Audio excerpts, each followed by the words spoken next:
Kids! This week, our story continues of Gideon, who God chose. God had a work for Gideon to do, and today we will see what an amazing work God did. Our story is taken from the book of Judges, chapters 6 and 7. The Bible tells us of a time when the Midianites, a wicked and warlike people, came like a plague of grasshoppers and swarmed over the land of Israel. The Midianites just took over the land, and hopelessly outnumbered by their enemies, the people of Israel left their homes and fled into the wilderness, leaving most of their possessions behind. Living in the wilderness often meant being hungry and cold. The Israelites had a real struggle for existence. Rich people became poor, and poor people became desperately poor. Israel as a nation was poverty-stricken, and they cried to the Lord to deliver them from the miserable existence. We read in the Bible that a family of Gideon was one of the poorest in Israel, and Gideon was the youngest son.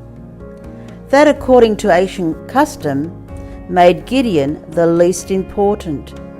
So Gideon was used to taking orders and doing plenty of hard work.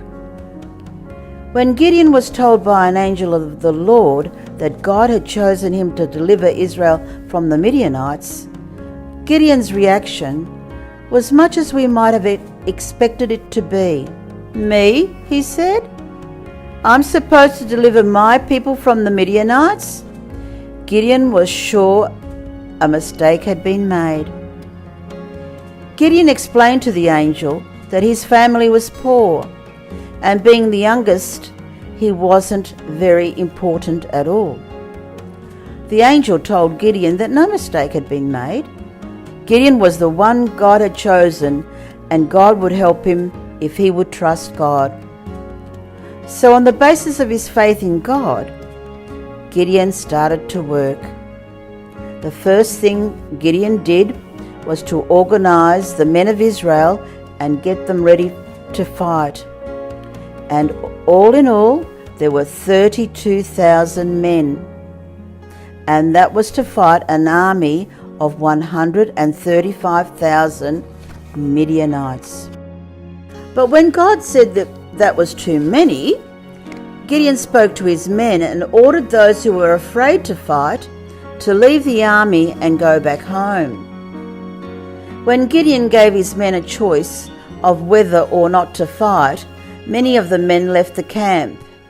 Even though they knew God had promised victory to their leader, they also knew the Midianites outnumbered them 4-1.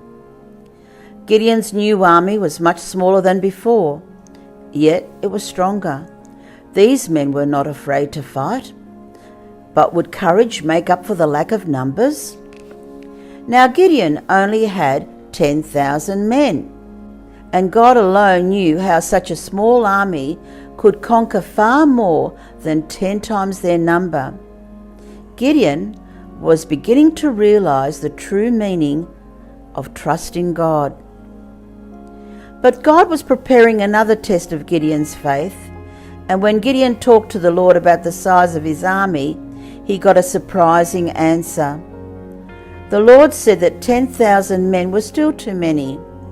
There was only one thing for Gideon to do, and that was to trust and obey.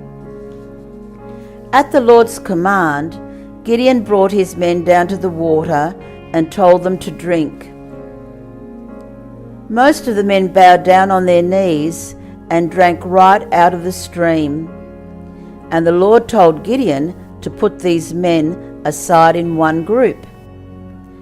300 men lapped the water from their hands, and the Lord said, "By the 300 men that lapped, I will save you and deliver the Midianites into your hands. Let all the other people go." Now Gideon faced an unbelievable odds. 450-1 in the enemy's favour. one thing was clear. Unless the Lord performed a miracle, Gideon and his 300 men were facing certain death. In the camps of the Midianites, the midnight hour was the time for changing the guard. It was a noisy affair, and that provided a wonderful opportunity for Gideon. While the Midianites were changing guard, Gideon and his men carried out the first part of their plan. As far as the Midianite guards were concerned, there was nothing surrounding their camp but the emptiness of the night. Little did they realize that Gideon and his men were stealing through the darkness on a very strange mission, each one carrying a clay jar in one hand and a trumpet in the other. And hidden within each clay jar was a lighted firebrand. At last, every man was in position, waiting for the signal from Gideon, ready to do exactly as their leader did. Then Gideon blew on his trumpet. He broke his clay jar. He held his torch high and cried, "The sword of the Lord and of Gideon!" All around the camp, the Midianites, the 300 did as their leader had done.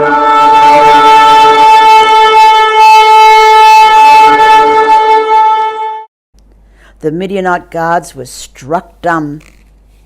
In a matter of seconds, the camp of the Midianites was a scene of fear and confusion. They thought a great army had taken them by surprise. Their entire camp must be surrounded.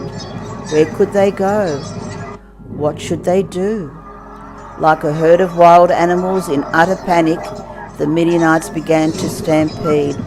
Suddenly, in the midst of all this confusion, Gideon's men blew loud and long on their horns again.